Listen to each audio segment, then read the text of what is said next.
Saudara yang kasih dalam nama Yesus, biarlah semua kita dipenuhkan Tuhan dengan kuasa Roh Kudus. Karena semua kita adalah laskar Kristus. Dan Tuhan telah menentukan kita untuk menang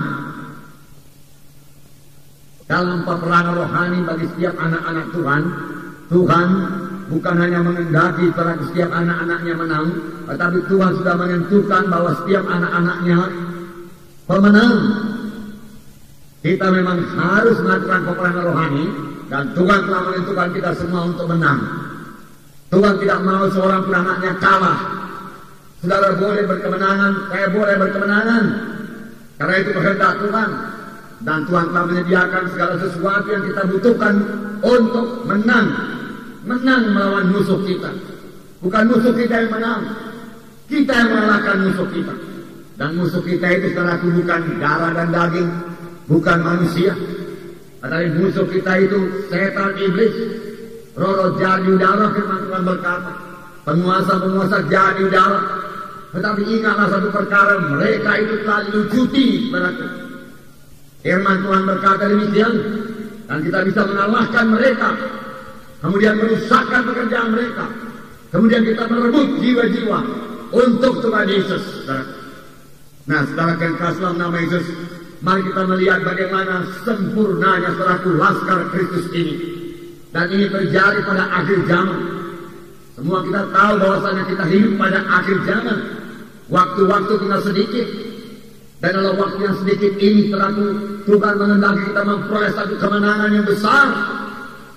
Dan maksud Tuhan disampaikan di bumi ini. Dan untuk menyampaikan maksud Tuhan itu saudaraku, Tuhan hanya dapat memakai saudara dan saya. Tidak ada alat Tuhan yang lain, saudara.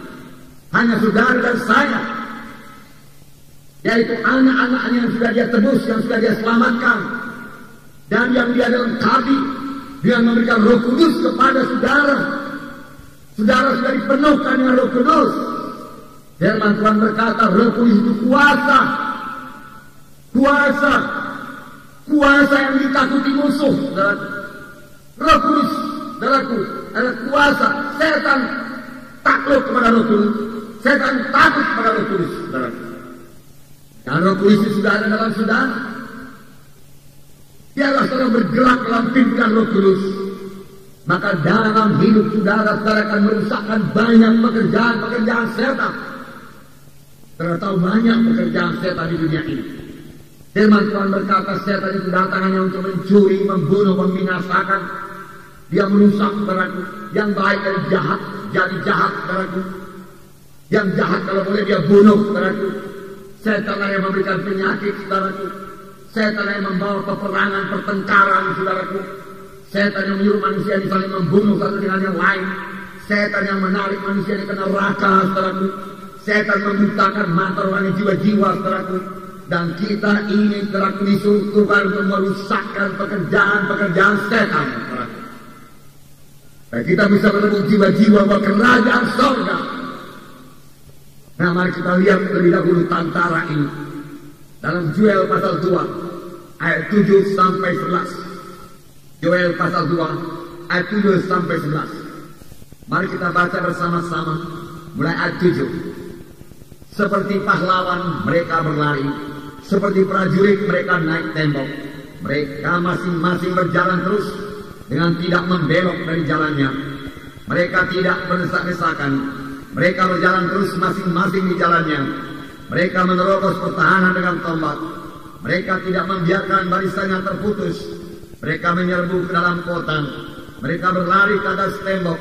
Mereka memanjat ke dalam rumah-rumah. Dan mereka masuk melalui jendela-jendela seperti pencuri. Di depannya bumi gemetar. Langit bergoncang. Matahari dan bulan menjadi gelap. Dan bintang-bintang menghilangkan cahayanya. Dan Tuhan memperdengarkan suaranya. Di depan tantaranya. Pasukannya sangat banyak. Dan pelaksana firman-Nya kuat. Betapa hebat dan sangat dahsyat hari Tuhan. Siapakah yang dapat menahannya? Inilah pahlawan-pahlawan Kristus pada akhir zaman.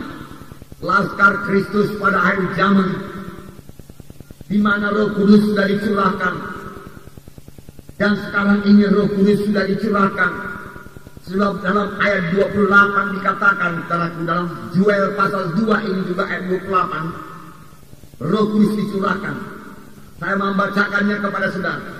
Kemudian daripada itu akan terjadi bahwa aku akan mencurahkan rohku ke atas semua manusia. Maka anak-anakmu laki-laki dan perempuan akan bernubuat, dan orang-orang yang tua akan mendapat mimpi, dan teruna-teruna akan mendapat penglihatan-penglihatan.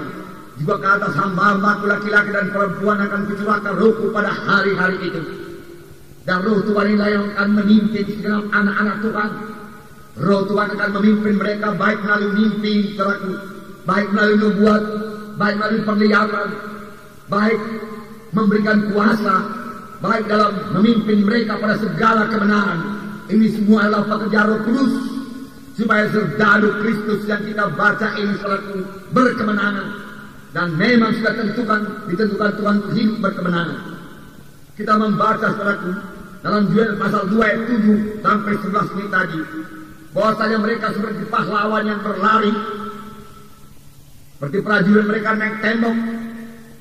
Mereka masing-masing berjalan terus, tidak berhenti, tidak membelok, tidak ada yang membelokkan mereka. Mereka teguh pada jalannya masing-masing. Mereka maju terus. Mereka tidak dapat dikalahkan. Mereka tidak mau menyimpang daripada jalan Tuhan. Dan ayat 8 berkata, mereka tidak berdesak-desakan. Mereka berjalan terus, masing-masing di jalannya, masing-masing dalam panggilannya. Mereka berjalan terus, tidak terputus. Mereka tidak membiarkan barisannya terputus. Mereka menyerbu ke dalam kota. Mereka berlari ke atas tembok. Mereka memanjat ke dalam rumah-rumah, masuk melalui jendela-jendela. Apakah artinya ini, saudaraku? Laskar Kristus ini, saudaraku, akan mengadakan kebangunan rohani yang luar biasa bagi seluruh bumi ini. Mereka akan mempengaruhi kota-kota buat Tuhan. Mereka akan merebut desa-desa buat Tuhan. Mereka akan menerobos masuk ke rumah-rumah, yang berarti mereka akan menerobos masuk dalam keluarga-keluarga. Mereka akan menerobos masuk ke dalam pemuda-pemudi, sehingga pemuda-pemudi diselamatkan, remaja-remaja diselamatkan. Dan kalau orang tuanya melarang, saudara, mereka masuk dari jendela. Saudara, ini hanya gambaran secara kiasan saja. Dan kita mengerti bahwasanya Injil Tuhan pada akhir zaman yang dibawa oleh serdadu Kristus, laskar Kristus, tidak bisa dibendung, tidak bisa ditahan oleh apapun juga. Mereka akan menyampaikan maksud Tuhan. Siapakah laskar Kristus ini, saudaraku? Saudaraku, tidak lain daripada saudara dan saya.